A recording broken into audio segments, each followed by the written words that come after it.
Assalamu alaikum everyone. वालेकुम अस्सलाम ma'am. Sound clear ही है ना बेटा? जी मैम। जी मैम।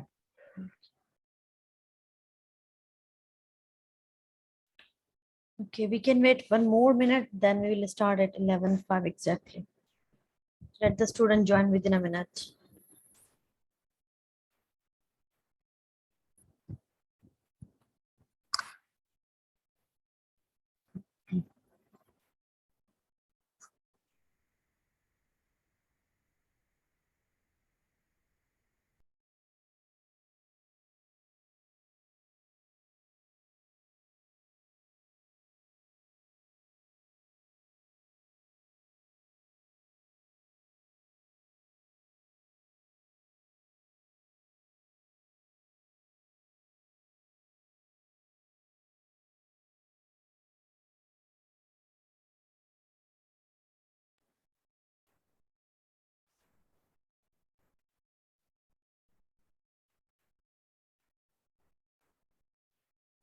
Okay, screen clear है?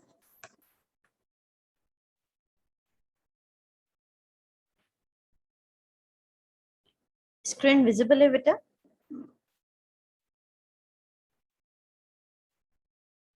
जी मैम विजिबल है।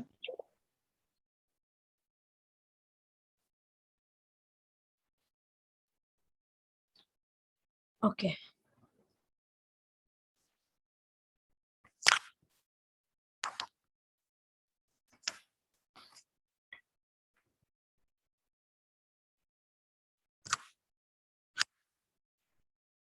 Okay, let's begin with my introduction. Myself, Amreen. I have completed my MPhil from Muhammad Ali Jinnah University.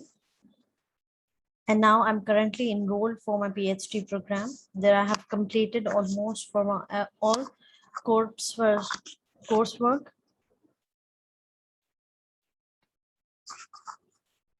And my BS is from Karachi University.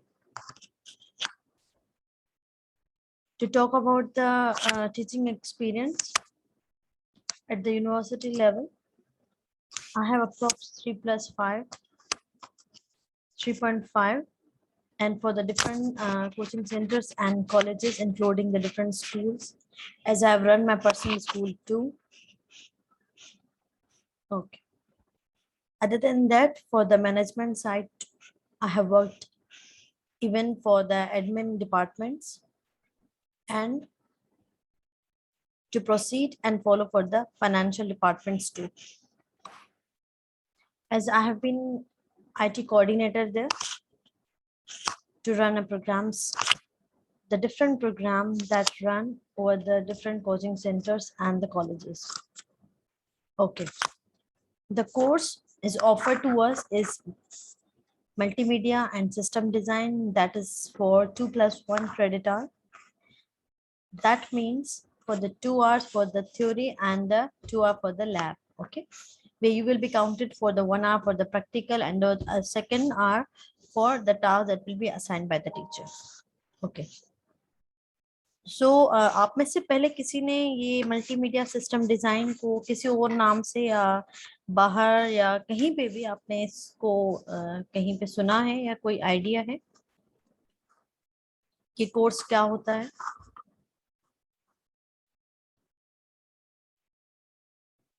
या इस course के अंदर हम क्या पढ़ सकते हैं, इसका कंटेंट क्या हो सकता है?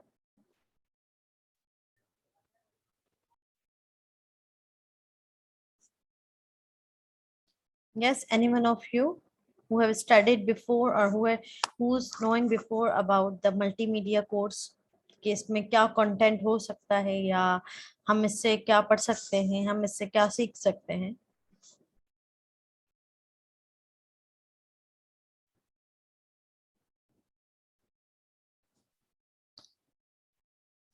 No one?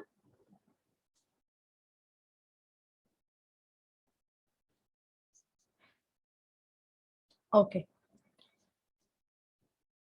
कोर्स में हमारा जो कोर्स डिवाइडेड होगा विद 100 मार्क्स, उसमें हमारे पास assignment, quizzes, presentation, class participation, attendance, ये तमाम चीजें काउंट होंगी। ठीक है, उसके अलावा हमारे पास लैब्स आएंगी जिसमें लैब प्रोजेक्ट, लैब मैनुअल्स बनते हैं। ठीक है, अब टोटल नंबर ऑफ क्लासेस जो हमारे पास होती हैं दैट आर 16। ओके, तो 16 नंबर ऑफ क्लासेस में एक क्लास आपकी ऑक्यूपाई हो जाती है for mid term and the other class is occupied for the final term. So totally जो हम वर्किंग क्लासेस लेंगे that will be 14 in number. Okay, जितनी क्लासेस होंगी उतने असाइनमेंट्स होंगे। हर क्लास के एंड पे आपको एक असाइनमेंट और एक लैब टास्क आपको असाइन किया जाएगा। अगर 14 क्लासेस हैं तो 14 असाइनमेंट आपके पास एक फाइल में मौजूद होने चाहिए। ठीक है, ये फाइल आप मुझे एज असाइनमेंट, जैसे कि हर क्लास के एंड पे मैं आपसे बोलती चली जाऊंगी कि वन असाइनमेंट आप मुझे फॉरवर्ड कर दो, जो भी असाइनमेंट आपको मिलेंगे बिफोर द फाइनल एग्जाम। आप मुझे वो 14 असाइनमेंट का हर स्टूडेंट अपना एक फोल्डर जो है वो सीआर को भेजेगा, सीआर तमाम वो जिप फाइल भेज देगा मुझे जिसमें हर स्टूडेंट के 14 असाइनमेंट्स मौजूद होंगे। ओके, देन आपके क्विजेज आते हैं। क्विजेज जो है वो डिपेंड करता है कि आपके जो ऑब्जेक्टिव फॉर्म पे डिपेंडेंट हो, या अगर हम ऑनलाइन चलते हैं तो के स्टडी बेस्ड जो होते हैं। जब तक हम फिजिकल आ जाए ज्यादा बेहतर है कि क्विजेज में तभी स्टार्ट करूं, लेकिन अगर हमारा ऑनलाइन का सेशन बहुत ज्यादा चल जाता है तो फिर हमें ऑब्वियसली यहाँ पे एक दो क्विजेज को अरेंज करना पड़ेगा। क्विजेस भी हम कोशिश करेंगे कि 4 क्विजेस एटलीस्ट हम मिड टर्म में कंडक्ट करने और 4 क्विजेस हम फाइनल में कंडक्ट कर लें। ओके, क्विजेस में ये होगा कि जो आपको क्विजेस का फॉर्मेट दिया जाएगा, जो आपको एक उसका फॉर्मेट होगा वो क्या होगा कि वो केस स्टडी हो सकती है, कोई रिसर्च पेपर हो सकता है, या कोई सर्वे हो सकता है, या किसी के कोई रिव्यूज हो सकते हैं, या किसी ने कोई कंपैरिजन करके मल्टीमीडिया के ऊपर कोई काम किया हो, वो आपके साथ शेयर कर दिया जाएगा। और उससे रेलेवेंट जितने भी क्वेश्चंस होंगे वो आपसे पूछे जा सकते होंगे। लाजमी नहीं है कि जो पीपीटी की स्लाइड में हो वही आपसे पूछा जाए कि सपोज इस स्लाइड का कंटेंट ये, तो व्हाट इज इंट्रोडक्शन या व्हाट इज मल्टीमीडिया। इस टाइप के क्वेश्चन शायद एक आध हो लेकिन ज्यादातर नहीं होंगे। ओके, सेकंड, जो प्रोजेक्ट्स बनेंगे हमारे जो फाइनल, वो इंडिविजुअल होगा, उसमें कोई ग्रुपिंग नहीं होगी, कोई कपलिंग नहीं होगी। इसका मेन रीजन ये है कि आप डिपेंडेंट हो जाते हैं। सेकंड, ब्लेमिंग बहुत हो जाती है कि उसने काम नहीं किया, मैं उसको बता रहा हूँ, उसके पास लैपटॉप नहीं है, ये इशू, बहुत से इश्यूज आ जाते हैं। तो हर बंदा, हर बच्चा अपने लिए खुद जिम्मेदार होगा।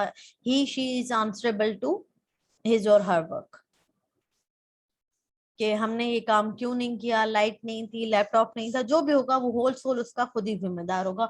उस पर कोई भी ब्लेम नहीं आएगा किसी, क्योंकि आप लोग ग्रुप में काम नहीं करेंगे। ठीक है, प्रोजेक्ट्स होंगे, मैं भी आज एक लिस्ट आपके साथ शेयर करूंगी क्लास एंड पे। क्लासरूम आपने गूगल क्लासरूम आपने ज्वाइन कर लिया होगा, तो वहां पे मैं एक लिस्ट आपके साथ शेयर करूंगी जिसमें प्रोजेक्ट आइडियाज होंगे कि आप किस तरीके के काम कर सकते हैं। जो भी प्रोजेक्ट आप करेंगे उसके साथ एक प्रोजेक्ट रिपोर्ट जाती है। ठीक है, तो वो भी आप साथ साथ काम करते चले जाएंगे कि जो भी आप यहाँ पे प्रैक्टिकली काम करें उसको आप एक इन रिटर्न भी दे दोगे कि ये इसके की पॉइंट्स हैं या ये इसका तरीकेकार है। जो भी मेथडोलॉजीज आप वहां पे इम्प्लीमेंट करोगे that you have to write up on the project report.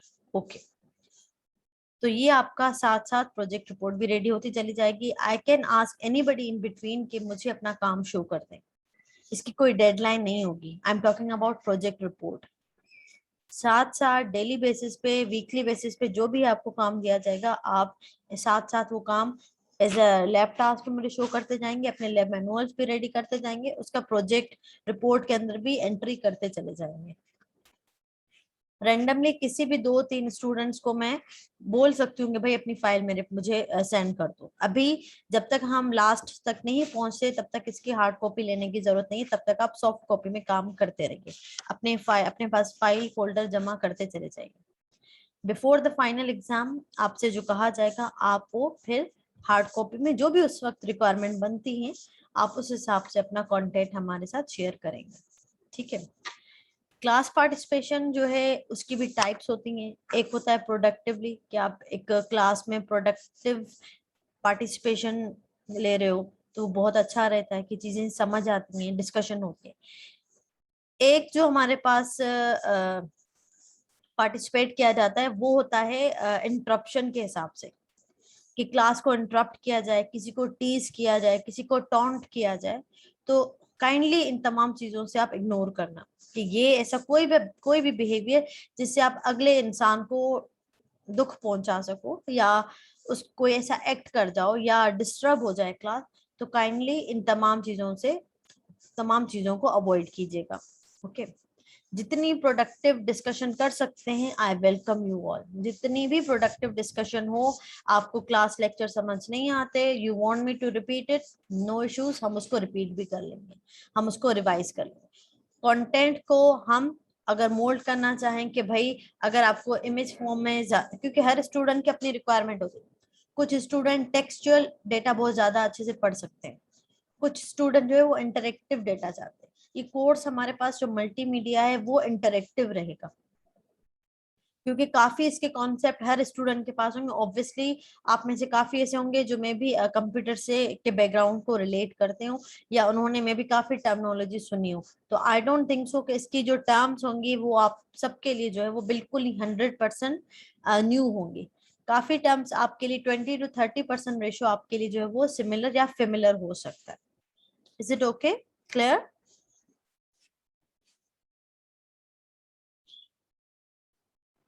Yes ma'am. Okay, अच्छा, सीआर जो है बेटा, अटेंडेंस के आप स्क्रीनशॉट लेंगे। अगर अटेंडेंस में आप देखते हैं कि आफ्टर सम टाइम, जैसे कि अक्सर बच्चे चले जाते हैं, ड्रॉप कर जाते हैं, तो आप जब देखें कि क्लास के एंड तक जितने स्टूडेंट मौजूद हैं, आप उसका स्क्रीनशॉट लेके मुझे डेट के साथ मेंशन कर दीजिएगा। और जो क्लास में पार्टिसिपेट कर रहे हो उनके नाम भी मुझे लिखकर मैसेज कर देना। अटेंडेंस, क्लास पार्टिसिपेंट्स के जो नाम आएंगे और जो उसकी डेट होगी, ठीक है? जी sure ma'am. Okay okay, let's move to the lecture. lecture 1 is about for introduction to multimedia. पहले हम देखेंगे कि मल्टीमीडिया होता क्या है। Obviously it is well known term, हम मोस्टली इस टर्म को यूज करते रहते हैं even for the daily life, even for the जो आप में से जॉब करते होंगे वो भी इस टर्म से काफी फेमिलियर होंगे। और जो आप में से इवन के जो क्लासेस वगैरह होती हैं, जो एजुकेशन इंस्टीट्यूशंस वगैरह को बिलोंग करते हैं, वो भी इन टर्म्स को काफी फेमिलियर है। इवन के जिनका बैकग्राउंड या जिनके फैमिलीज में बिजनेस वगैरह होते हैं, वो भी इन टर्म्स को बहुत अच्छे से अंडरस्टैंड करते हैं कि कहीं ना कहीं वो इस चीज को इन प्रैक्टिकली मल्टीमीडिया को ही अपना एक रिसोर्स बना सकते हैं। मल्टीमीडिया बेसिकली क्या होता है? It is a combination of two different word which is multi and media. Multi, the word represent for the many, multiple, that is a lot, and a plenty, like एक ही चीज के different forms होना, ज्यादा होना, तो ये क्या होता है हमारे पास मल्टीमीडिया। क्या होता है बेसिकली? मीडिया को हम एक रिप्रेजेंटेशन बोल सकते हैं। रिप्रेजेंटेशन इन सेंस होता है कि हमारी, जैसे हमने कहा कि मल्टी इज मल्टीपल मैनी, किसी भी चीज को डिफरेंट तरीकों से रिप्रेजेंट करना, उसका मीडिया क्या होगा, उसका मीडियम क्या होगा, उसका रिप्रेजेंटेशन क्या होगा, जो इन्फॉर्मेशन आप लोग दोगे उस इन्फॉर्मेशन को रिप्रेजेंट करने का तरीका क्या होगा, उस रिप्रेजेंटेशन में उसका कंटेंट का बिहेवियर क्या होगा, उस इन्फॉर्मेशन का जो आपने प्रोसीड किया उसका तरीकेकार क्या होगा, ये कंबाइन जो हमारे पास चीजें चली जाती है वो क्या होता है बेसिकली मल्टीमीडिया। जिसमें ऑब्वियसली जब हम बात करते हैं मीडिया की, तो हमारे पास बेसिक जो एलिमेंट्स आते हैं हमारे पास, वो text, graphic, voice, images, music, ये आ जाते हैं, ठीक है? इसमें हम क्या बात करते हैं कि भाई ऑब्वियसली जब हम एक दूसरे से बात करते हैं तो वो क्या होता है, सपोज राइट नाउ अगर हमारी एक ऑनलाइन क्लास चल रही है, तो आपके साथ इट्स लाइक अ मल्टीमीडिया, आपके साथ एक स्क्रीन शेयर हुई हुई है which has some color, which has some font style, which has some background, which has some images, उसमें कुछ टेक्स्ट लिखा हुआ है और आपको एक वॉइस भी आ रही है, ठीक है? It is all combination of the multimedia, जिसके अंदर आपको 2D इमेजेस हैं, या आपको एक बैकग्राउंड दिया गया है, या इसमें आपको एक विजुअलाइजेशन दी गई है। इसमें मे भी अगर हम कोई म्यूजिक को ऐड करना चाहें, जो कि soft music, background music count होता है, वो आ जाए। एक वॉइस होती है, एक नॉइस होती है, ठीक है। नॉइस वो होगी जो हमारे मीडिया को थोड़ी सी इंटरप्शन दे, जहां हमारा कंटेंट जो है वो क्लियरली ना आए। अब लेट्स सपोज इस स्लाइड के अंदर हार्डली जो है वो 6-7 लाइनें मौजूद हैं, जो कंप्लीट 7 लाइनें भी नहीं है, जिसमें अगर आप देखें तो 3 फुल लाइनें हैं, एक हेडिंग है, बाकी 1 लाइन 2 लाइन है, ठीक है। तो कंटेंट जो है वो विजिबल है, क्लियर है। अब जो नेक्स्ट हम करते चले जाएंगे, मे बी वहां पे कुछ स्लाइड ऐसी आए जो कि बहुत ज्यादा जिसमें टेक्स्ट लिखा हो। अब वो क्या करते हैं, यूजर्स के लिए, ऑडियंस के लिए वो क्या होता है, वो बहुत नॉइस क्रिएट हो जाती है। क्यों? क्योंकि उनके लिए इतना ज्यादा टेक्स्ट को रीड करना इतना आसान या इतना इंटरेक्टिव नहीं रहता है। जिसे आप लोग अक्सर अवॉइड करते हो कि पूरी किताब ना पढ़ी जाए, कि उसमें 20 चैप्टर हैं, 25 चैप्टर हैं, 12 चैप्टर हैं, ठीक है। तो आप जब किताब खोलते आपके जो इतना ज्यादा कंटेंट है इसके अंदर, अब हम क्या पूरे 12 चैप्टर पढ़े, 15? तो अगर उसी किताब के अंदर डिफरेंट सेगमेंट्स हो, डिफरेंट इंटरेक्शंस हो, तो आप क्या करोगे, मे बी वो चीज आपके लिए इंटरेक्टिव हो जाए। देन आपका जो टेक्स्ट होता है, ठीक है, अगर हम कहें एक टेक्स्ट फॉर्म है, अगर आप एक चीज डिजाइन कर रहे हो जो कि टेक्सचुअल है, लेकिन जो टेक्स्ट लिखा हुआ है वो भी इंटरेक्टिव होना चाहिए। ऐसा नहीं है कि भले ये पूरी स्लाइड जो है वो फिल होनी चाहिए, लेकिन इसमें जो कंटेंट, जो टेक्स्ट, जो आपने वर्ड चूज किए वो इतने इंटरेक्टिव है कि ऑडियंस उसको टॉप टू बॉटम पढ़े बगैर रह ही नहीं सकता। ये जो आप कंटेंट राइटिंग, जो क्रिएटिव राइटर्स होते हैं, जो कि अक्सर आपने पब्लिशिंग देखा होगा कि आप कहते हो कि नहीं इस ऑथर ने किताब बहुत अच्छी लिखी है, या इस ऑथर ने, आप ये कैसे डिमांड करते हो, आप ये कैसे जज करते हो? क्योंकि आप देखते हो कि उसने जो वर्ड इस्तेमाल किए हैं वो इजी हैं, ऑडियंस को अच्छे से समझ आ जाता है। और वही चीज अगर कोई दूसरा ऑथर वहां पे लिखता है तो मे भी उन्होंने बात वही की होगी, लेकिन उन्होंने जो वर्ड चूज किए होंगे वो डिफिकल्ट, डिफरेंट हो सकते हैं, जो कि आपको इतने अच्छे से समझ में नहीं आते होंगे। तो आप किसको प्रेफर करते हो? जो आपको चीज इंटरेक्टिव लगती है। तो मल्टीमीडिया में जो हमारा काम होता मल्टीमीडिया में जो हमारा बेसिकली काम होता है वो यही होता है। बेटा 1 सेकेंड।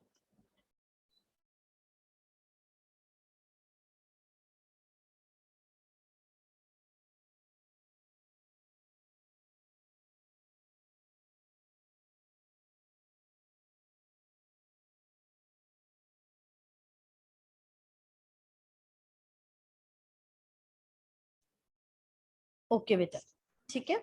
Is it clear? जी ma'am. Yes ma'am. Yes, Definition of multimedia. Multimedia is a combination of text, graphic, sound, animation, video that is delivered interactively to the user by electronic or digitally manipulated means. ठीक है। Multimedia की definition हमारे पास क्या हो सकती है? Basically it is a combination, ये बहुत सी डिफरेंट एलिमेंट का कॉम्बिनेशन है, जिसमें हमारे पास टेक्स्ट हो सकता है, ग्राफिक्स हो सकते हैं, साउंड हो सकता है, एनिमेशन हो सकती हैं, वीडियोस हो सकती हैं। अब ये जितने भी एलिमेंट है, इन सब की रिप्रेजेंटेशन इस तरीके से कि ये यूजर्स के लिए, ये ऑडियंस के लिए जो है वो इंटरेक्टिव हो सकता है।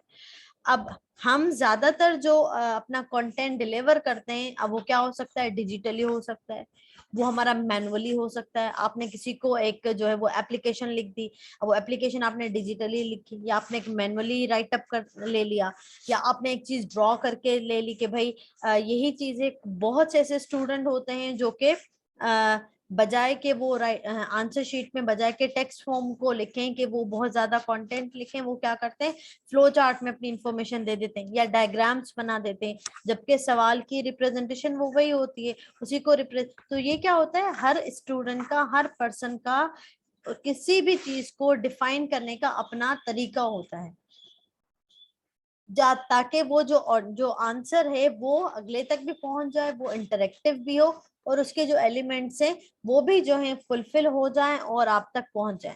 अक्सर आप लोगों ने देखा होगा, जैसे कि हमारे पास प्रेजेंटेशन, आपसे जब कहा जाता है कि बेटा प्रेजेंटेशन बनाओ, आप क्या करते हैं, आप सबसे पहले कंटेंट ढूंढते हैं कि भाई हमारे टॉपिक से रिलेटेड कंटेंट क्या है। फिर आप अगर देखते हो कोई स्लाइड आपको ऐसी मिलती है जिसमें तमाम जो है वो टेक्स्ट लिखा हुआ है, आप अवॉइड करते हैं, आप कहते हैं इसके थोड़े बहुत इसमें 1-2 पिक्चर ऐड होनी चाहिए। क्यों आप ये जो है वो सोच रखते हैं, क्यों? ताकि जो भी कंटेंट हम डिलीवर करें वो थोड़ा सा इंटरेक्टिव हो। ऐसा ना हो कि अगले का जो सीक्वेंस है, जो फ्लो है आपके साथ, वो ब्रेक कर जाए। देन आप एक थीम सोचते हो, आप एक कलर कॉम्बिनेशन सोचते हो, ताकि वो चीज जो टेक्स्ट आपके पास है, आप क्या करते हो, one by one her text her background के साथ उसको मैच करते चले जाते हो। ऐसा नहीं हो कि टेक्स्ट जो है आपका कुछ अलग टाइप का है और आपने बैकग्राउंड उसका कुछ इतना शार्प ले लिया है कि वो उसको रीडेबल नहीं होता। वेबसाइट्स जैसे होती हैं, बहुत डार्क थीम पे डिजाइन हुई हुई होती हैं, उसका कंटेंट भी अजीब सा होता है, तो वो इतनी इंटरेक्टिव नहीं रहती। हम लाइक ओपन करते साथ ही अगर में आइडिया हो जाते तो हम उस वेबसाइट पे ज्यादा टाइम स्पेंड नहीं करते। या कोई भी ऐसी एप्लीकेशन जो हमें इतनी ज्यादा इंटरेक्टिव नहीं लगती, जिसके ग्राफिक, जिसकी विजुअलाइजेशन हमें इतनी इंटरेक्टिव नहीं लगती, तो हम क्या करते हैं, हम उसको इतनी प्रेफरेंस नहीं देते। जो चीज हमें स्मूथ लगती है, जो चीज हमें वन गो लगती है, जो चीज हमें फ्लो में लगती है और बहुत इंटरेक्टिव लगती है हमारे साथ, हम क्या करते हैं, उसको लॉन्ग लास्टिंग के लिए यूज करते हैं कि नहीं, ये चीज हम इस एप्लीकेशन को, या हम ज्यादातर अपना कंटेंट जो है इस वेबसाइट के थ्रू ही हम लेते रहेंगे, जो भी आप प्लेटफॉर्म वहां से चूज करें। बहुत ज्यादा सोशल ऐप हमारे पास मौजूद है, सोशल नेटवर्किंग हमारे पास मौजूद है। आप बहुत से ऐसे स्टूडेंट्स होते हैं जो कि उन एप्लीकेशन को प्रेफरेंस देते हैं जो कि जिसके फीचर्स अच्छे हो। ऑब्वियसली फीचर्स भी एक मल्टीमीडिया के एलिमेंट्स को देखते ही डिजाइन किए गए, उसके अंदर भी सारे मल्टीमीडिया के एलिमेंट्स ही उसके अंदर भी यूज हुए हैं। तो इसी तरह हमारे पास क्या होता है कि हम किसी भी चीज को प्रेफरेंस या किसी भी चीज को हम इग्नोर करते हैं, तो उसमें हमारी जो बेसिक मेंटालिटी क्या होती है, नंबर वन थिंग हमारे पास विजुअलाइजेशन होती है कि भाई इस चीज की विजुअलाइजेशन कितनी क्लियर है। अगर यही स्लाइड पे सिर्फ मैं ये टेक्स्ट लेकर आ जाती, नीचे जो उसके एलिमेंट है वो हम हटा देते, तो शायद वो उतना इंटरेक्टिव नहीं होता। या ये टेक्स्ट रिमूव हो जाए, खाली ये जो मल्टीमीडिया इसके एलिमेंट को ये जो रिप्रेजेंट कर रहा है ये अगर हो जाए, तभी भी ये काफी इनफ हो सकता था। ये भी एक रिप्रेजेंट करने का जो है तरीका हो सकता है हमारे पास। So every person has a different approach to represent his her work in a different manner. हर कोई अपना काम जो है वो डिफरेंट तरीके से रिप्रेजेंट करता है। अगर मैं सिंपली आपको एक टास्क दे दूं, बेटा के 2 स्लाइड या 3 स्लाइड के एक पीपीटी रेडी कर दीजिए आप मुझे, तो आप उसमें क्या करेंगे, आपकी कोशिश होगी कि कलर थीम बहुत अच्छी हो, उस पे जो आप टेक्स्ट चूज करो वो उससे रिलेट करता हो, वो उस पे एम्बोज हो, ऐसा नहीं हो कि वो डल हो जाए उसके ऊपर। या आप कोई जो इमेजेस वगैरह सेलेक्ट कर रहे हो तो वो भी वहां पे डल हो जाए। ठीक है, ओके। मैम जी बेटा। मैम अगर हम इसके जो बाकी एलिमेंट्स है उनसे अपना वर्क रिप्रेजेंट ना करें, सिर्फ हम ग्राफिक से वर्क रिप्रेजेंट करें, तो वो भी मल्टीमीडिया होगा? ऑब्वियसली बेटा, वो उसका एक एलिमेंट है। वो तो आपने देखा है, मल्टीमीडिया में तो आप तमाम एलिमेंट्स आ जाते हैं ना? मल्टीमीडिया में तमाम एलिमेंट्स आ जाते हैं। अभी मैंने जैसे एग्जांपल दे दी, काफी बुक्स होते हैं टेक्सचुअल होते हैं, आप सिर्फ एक टेक्स्ट एलिमेंट को पकड़ के आप तमाम अपना जो भी काम है कर दें। आप जो है कोई टेक्स्ट उसमें ना हो, आप सिर्फ ऑडियो से नॉइस के थ्रू अपना मैसेज, वॉइस के थ्रू आप अपना एक मैसेज हम तक पहुंचाओ। एनिमेशंस होती हैं, आप एनिमेटेड कुछ बना लो, उसमें कोई टेक्स्ट किसी चीज की कोई जरूरत नहीं है, आप खाली एनिमेशन के थ्रू ही हमें अपना मैसेज डिलीवर करो। आप वीडियो के थ्रू अपना मैसेज डिलीवर करो, आप ग्राफिक्स के थ्रू अपना मैसेज डिलीवर करो। एब्स्ट्रैक्ट आर्ट देखा है आपने, कुछ नहीं होता, 2-4 लाइनें होती हैं, या सिर्फ ऐसे बैकग्राउंड में 2-4 लाइक ड्रॉप्स होते हैं, वो अजीब सी मीनिंग, वो उस चीज को कैसे करते हैं, उसमें भी कहते हैं बहुत ज्यादा मीनिंग्स होती है। एब्स्ट्रैक्ट आर्ट तो सुना होगा ना आपने, उसमें क्या होता है, सिर्फ अगर मैं यहाँ से ये तमाम जो लिखा हुआ है 5 elements of multimedia and then उसके नीचे एक एलिमेंट्स है और टेक्स्ट है, ये तमाम हटा दूं, नीचे उसमें आपके पास जो है सिर्फ क्या आते हैं, आपके पास एरो कीज नजर आ रहे हैं, ठीक है, बैकग्राउंड और कुछ कलर है, तो इसकी भी कोई ना कोई मीनिंग हो सकती है। उसके साथ कुछ क्लाउड्स हैं, कुछ बिल्डिंग्स बनी हुई है, या कोई ग्रास है, वो एक पूरे एरियाज को शो कर रही है, ये भी एक मैसेज हो सकता है। वहां पे डिपेंड, जब आप किसी एलिमेंट को सेलेक्ट करते हो ना, तो वो डिपेंड करता है कि आप मैसेज किस टाइप का डिलीवर कराना चाह रहे हो। Okay ma'am, thank you. Okay, अगर हम टेक्स्ट के थ्रू मैसेज अपना डिलीवर कराएं, सपोज तो उसमें हमारे पास क्या क्या फॉर्म्स हो सकती हैं? मैम जी बेटा। मैम हम हमने जो मल्टीमीडिया पढ़ना है वो ऑनलाइन ज्यादातर नेटवर्क पे बेस्ड है या ऑफलाइन नेटवर्क पे बेस्ड है? बेटा हम दोनों तरीकों को इसको यूज करेंगे, क्योंकि इसमें कोई भी आपको इंडिविजुअली डायरेक्शन नहीं दी जाएगी। हम इसको नेटवर्किंग की साइट पे भी देखें, क्योंकि ये कोर्स बेसिकली आपको क्या करेगा कि आप उन तमाम चीजों को रिप्रेजेंट करो, फेमिलियर हो जाओ। तो इसमें आपको अगर आप कोई इंडिविजुअली स्टूडेंट इस कोर्स में इंटरेस्टेड है, वो इसको अपनी फील्ड बनाना चाहता है, तो वो क्या करते हैं, वहीं से अपनी डायरेक्शंस को पिक कर लेते हैं। हमारा हर कोर्स के अंदर जितना भी कंटेंट होता है वो जनरल होता है, ताकि स्टूडेंट अपनी मर्जी से जो भी उसको फील्ड समझ में आती है, जो भी उसको डोमेन समझ में आता है, वो पिक करके उसको अपनी फ्यूचर में एक डायरेक्शन बना देता है।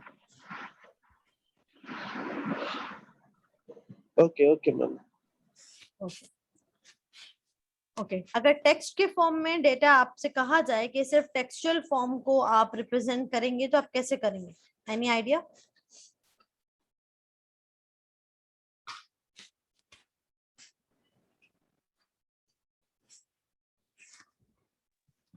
Ma'am word ma'am so good writing choice करेंगे। जी बेटा। राइटिंग स्टाइल जो है वो बेस्ट होना चाहिए, और और पॉइंट्स में हम लिखेंगे अपनी इंफॉर्मेशन। ओके और और मैम स्पेलिंग मिस्टेक्स ना हो, करेक्टिव फुल ऑर्डर्स में हो, ग्रामेटिकल मिस्टेक्स ना हो, एक प्रॉपर सेंटेंस हो, और उसके बीच में वो गैप्स ना हो जिससे वो एरर जनरेट हो सकता है, अनएक्सेसरी यूज ऑफ सिंबल्स ना हो। ठीक है। और तो इन शॉर्ट कि हम टेक्स्ट फॉर्म के थ्रू भी अपना मैसेज जो है वो डिलीवर कर सकते हैं, इज इट?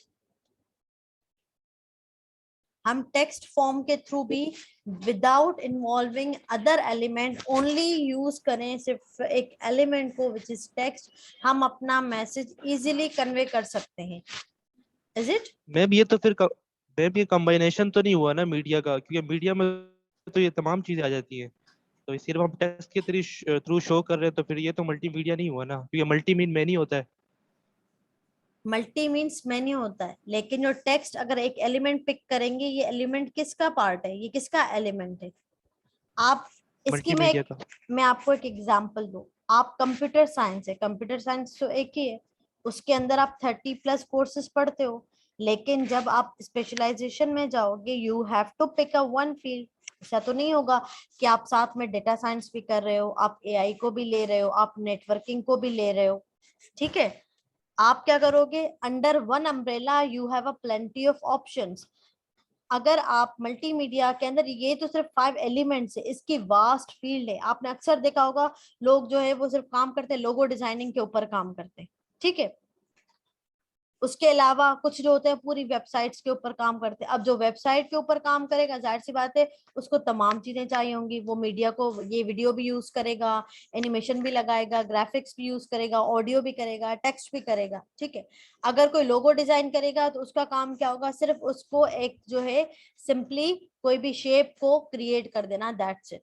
वो में भी उसके साथ कोई इन टर्म्स के कोई डिजाइनिंग वे में कोई भी एक इमेज को या कोई भी एक टेक्स्ट को जो उसका नाम होगा उस प्रोडक्ट का या जिसके लिए वो लोगो डिजाइन किया जा रहा है, वो क्या करेगा, उसका वन वर्ड टेक्स्ट से दे।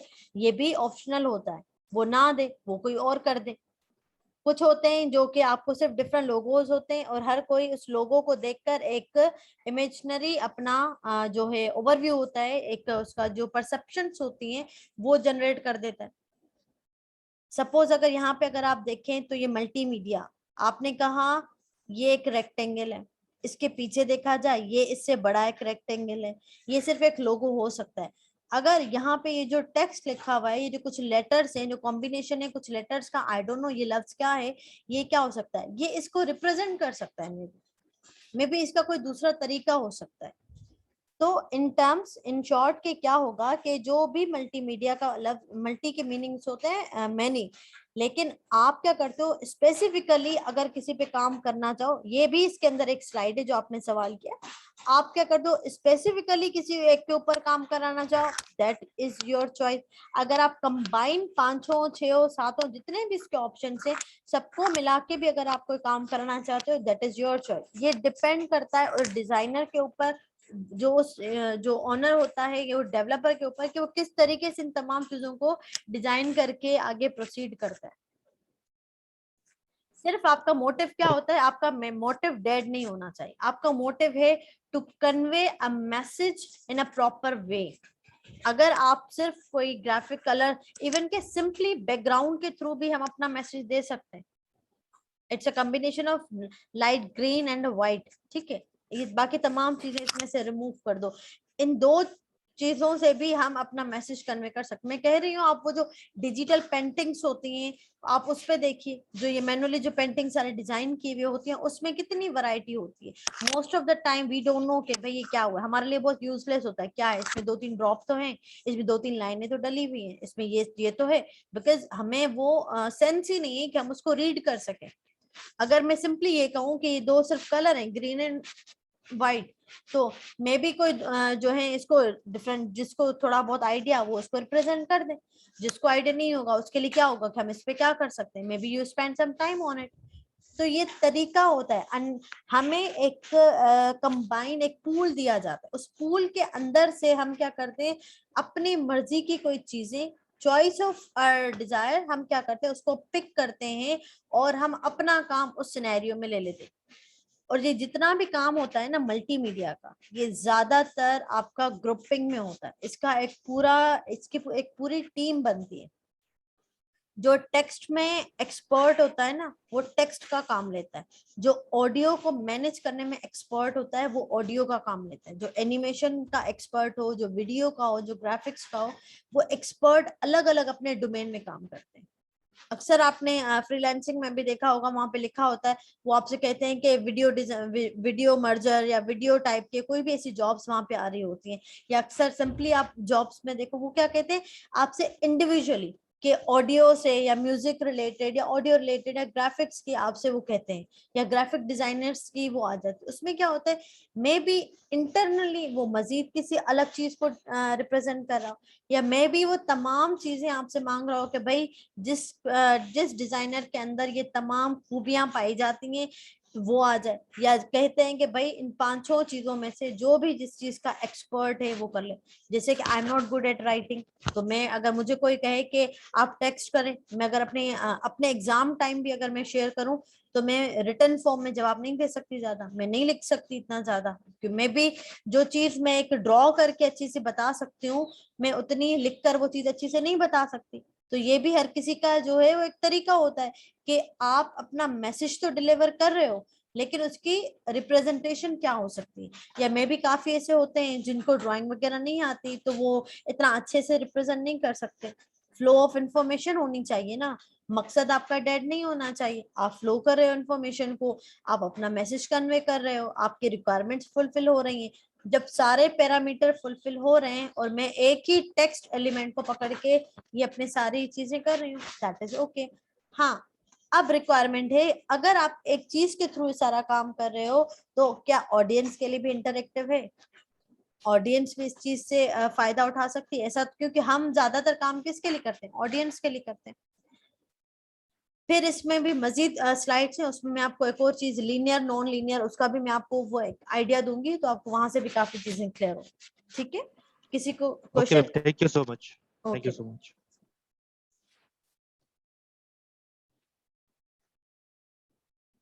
जैसे यहाँ पे लिखा हुआ है a good choice of words could help convey the intended messages to the users.